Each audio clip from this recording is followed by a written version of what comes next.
नमस्कार दोस्तों, एक वीडियो लेकर आया हूँ हेडलाइंस इंडिया का। एक गाजियाबाद में मामला आया है। हिंदू युवती को एक खालिद चौधरी नाम का व्यक्ति दीपक नाम से और एक निजी टीवी चैनल के अपने को पत्रकार बताकर उसको कैसे फंसाया, उसके साथ लव जिहाद किया, उसकी कैसी दुर्गति की, उस महिला का इंटरव्यू ले रहे हैं विनोद शर्मा। दोस्तों, इस तरह की और घटनाएं ना हो, मेरा उद्देश्य यही है इस वीडियो में आप तक पहुंचाना। तो दोस्तों, इसको वीडियो को देखते हैं, फिर इसके बारे में बात करेंगे। तो चलिए शुरू करते हैं ये वीडियो। किस तरीके से आपने बताया कि भाई खालिद चौधरी नाम के एक लड़का है और वो मीडिया में एक पत्रकार की हैसियत से काम करता था, लेकिन आपके साथ क्या घटनाक्रम हुआ? ये सर मुझे 2020 के लास्ट में मिले थे एक फ़ेसबुक के ज़रिए से। इनकी आईडी थी दीपक के नाम से, तो मेरी इनसे फिर दोस्ती हुई। फिर हम 3-4 महीने बाद मिले तो फिर रिलेशन वगैरह बने। लेकिन ये अपने फ़ोन में फ़ोटो और वीडियो ज़रूर खींचते थे जब भी हम मिलते थे। लेकिन मुझे जब पता चला कि इनका असली नाम दीपक नहीं खालिद चौधरी है, तो मैंने इनसे संबंध तोड़ना चाहा, रिलेशन ख़त्म करना चाहा।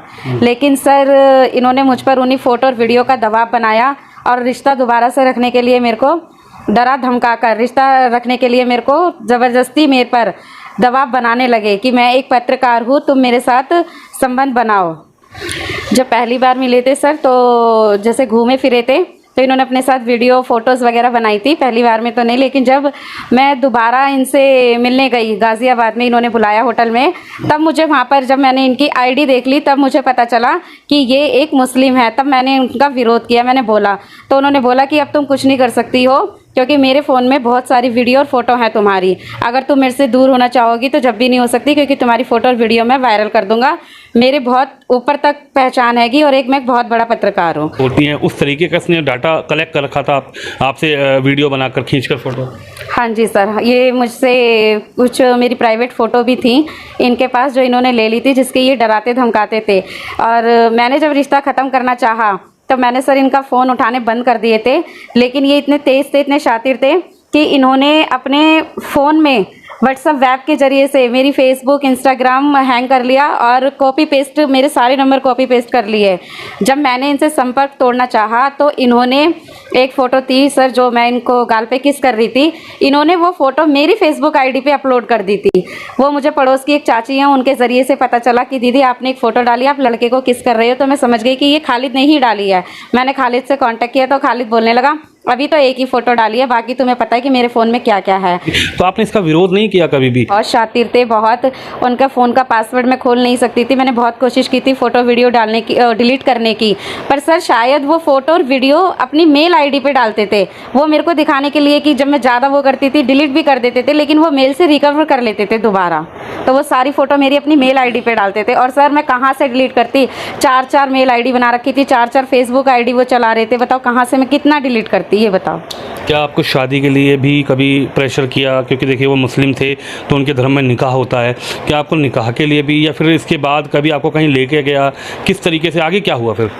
सर शादी के लिए तो कभी नहीं उन्होंने बोला, लेकिन जब मैं प्रेग्नेंट हुई, जब मैंने ही उनको शादी के लिए बोला कि खालिद मैं प्रेग्नेंट हूँ, अब आप शादी कर लो, तो उसने साफ इनकार कर दिया कि मैं शादी नहीं कर सकता हूँ, तुम ये बच्चा गिरा दो।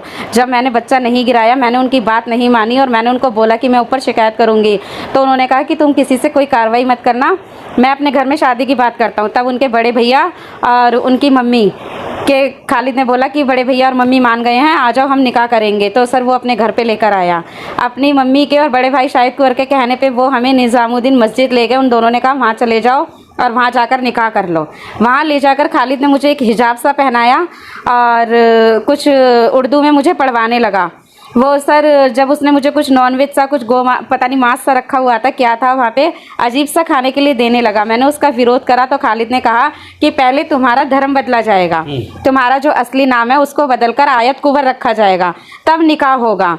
तुम पहले अपना हिंदू धर्म छोड़ो, हिंदू धर्म की तुम कोई भी पूजा पाठ कुछ नहीं करोगी, पहले तुम मुस्लिम में कन्वर्ट हो जाओ, तब मैं तुमसे निकाह करूंगा। सर वहीं पे मैंने उससे बहुत झगड़ा करा, मैंने सब कुछ खाने से मना कर दिया, तो वो मेरे साथ ज़बरदस्ती करने लगा।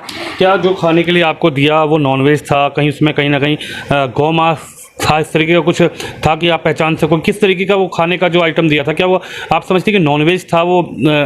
सर वो नॉनवेज ही था, तो मेरे को यही लग रहा था कि वो गोमांसी था जहाँ तक है, क्योंकि सर ऐसे तो मैंने देखा है वो गोमांसी मुझे खिलाने की कोशिश कर रहा था कि तभी तुम मतलब असली वो मुसलमान बनोगी, जब तभी मैं निकाह करूँगा जब तुम इसको खा लोगी। तो सर मैंने वो खाने से मना कर दिया, तो खालिद ने मुझे घर पे लाके बहुत मारा पीटा। घर पे कौन कौन था जब आप उसके घर पे रही? उसकी मम्मी थी, उसके भैया भाभी थी, सब थे सर, पूरी फैमिली थी। उसके 6 भाई हैं खालिद, 3 भाभी हैं और उनके बच्चे हैंगे, सब पूरी फैमिली थी। उनकी मम्मी है, पापा नहीं है खालिद के। कितने दिन लगभग आप उनके घर पे रही? सर मैं उनके घर पे रही हूँ तकरीबन 1 महीना, तो सर मैं उनके घर पे रही हूँ 1-1.5 महीना। फिर मुझे खालिद ने बच्चा ख़राब होते ही अपने घर से निकाल दिया। क्या रिलेशन किसी और लड़की के साथ भी रहा, या फिर आपको ऐसा लगा कि वो कहीं ना कहीं हिंदू बनकर या हिंदू नाम की आईडी बनाकर लड़कियों को फंसाने की कोशिश करता था, या किसी और हिंदू लड़की का आपको नज़र आया उसके फ़ोन में या उसकी बातों से कि इसका रिलेशन कहीं और भी है, या जिस तरीके से आपको प्रेम जाल में फंसाया उसने, आपका ब्रेन वॉश कर दिया, किस तरीके के और भी कोई मामले आपने देखे क्या अपने सामने? सर मैंने उनके फ़ोन में ही देखे थे, उन्होंने खुद दिखाए हैं अपना फ़ोन खोलकर। उन्होंने मुझे बहुत सारी लेडीज़ों के लड़कियों के फ़ोटो दिखाए हैं। अगर उनके फ़ोन की जांच की जाएगी तो सच बिल्कुल सामने आ जाएगा। और वो ज़्यादातर शादीशुदा महिलाओं को ही फंसाते थे, क्योंकि वो अपने घर में बता नहीं सकती हैं इस चीज़ के बारे में। और वो कहता था कि ये ही मेरा काम है, मैं इनकी फ़ोटो इसलिए रखता हूँ, अगर ये मुझे पैसे वैसे नहीं देती हैं तो इसी फ़ोटो के आधार पर मैं उन्हें ब्लैकमेल करता हूँ, इससे मेरा खर्चा चलता है। यानी कि शारीरिक संबंध तो बनाता था, लेकिन पैसे की भी डिमांड, आपसे कभी पैसे की डिमांड करी क्या उसने? सर बहुत बार करी है और मैंने दिए भी है, मेरे पास रिकॉर्ड है सर। बहुत बार मांगे उसने मेरे से पैसे, मेरे कपड़े जूते के लिए, कभी कहीं जाना है, यहाँ तक कि अगर होटल वगैरह के भी सब मेरे पास सर। मेरी ATM कार्ड से वही निकालता था, मुझे ATM कार्ड चलाने नहीं आता था, वही निकालता था सर। कि चलो आपने, लेकिन आप उन लोगों के लिए क्या कहना चाहेंगे जो इस तरीके के चंगुल में फंस जाती हैं, जो लड़कियां ये कहती हैं नहीं मेरा अब्दुल ऐसा है वैसा नहीं है, मेरा रहीम ऐसा है वैसा नहीं है? क्या आप मानती हैं कि सब एक जैसे हैं? उन लोगों को कुछ कहना चाहेंगी आप क्या? बिल्कुल सर, मैं कहना चाहूँगी जो भी मेरी बहन या जो भी सिस्टर ये वीडियो देख रही है, हाथ जोड़कर मैं उनसे विनती करती हूँ, सारे अब्दुल एक जैसे ही होते हैं। क्योंकि मेरे पेट में जो बच्चा था वो तो खालिद का ही था। जब खालिद अपने ही बच्चे का सगा नहीं हुआ, ये लोग अपने ही के सगे नहीं है, तो ये क्या विश्वास तुम इन पर दिखाओगी? ये तुम्हारे साथ कुछ भी कर सकते हैं। इनके अंदर कोई दया नहीं होती है, कोई निर्दय नहीं, ये सब। और इनका सपोर्ट इनकी पूरी फैमिली करती है। इन सबको पता रहता है सर कि हमारे बच्चे क्या कर रहे हैं क्या नहीं कर रहे हैं। तो मैं यही कहना चाहूँगी कि प्लीज़ हाथ जोड़ के मैं निवेदन करती हूँ कि इनके जंगल में ना फंसें। और अगर आप किसी भी दबाव में या किसी भी चीज़ में हैं तो थोड़ी सी हिम्मत करके इनकी कंप्लेंट करें और किसी न किसी से मदद लें। तो दोस्तों ये वीडियो आपने देखा, आप इसको देखकर अवेयरनेस हो, इसको लाइक करें, शेयर करें और जन जन तक पहुंचाएं। दोस्तों इस तरह की घटनाएं आए दिन भारत में, इंडिया में होती रहती हैं।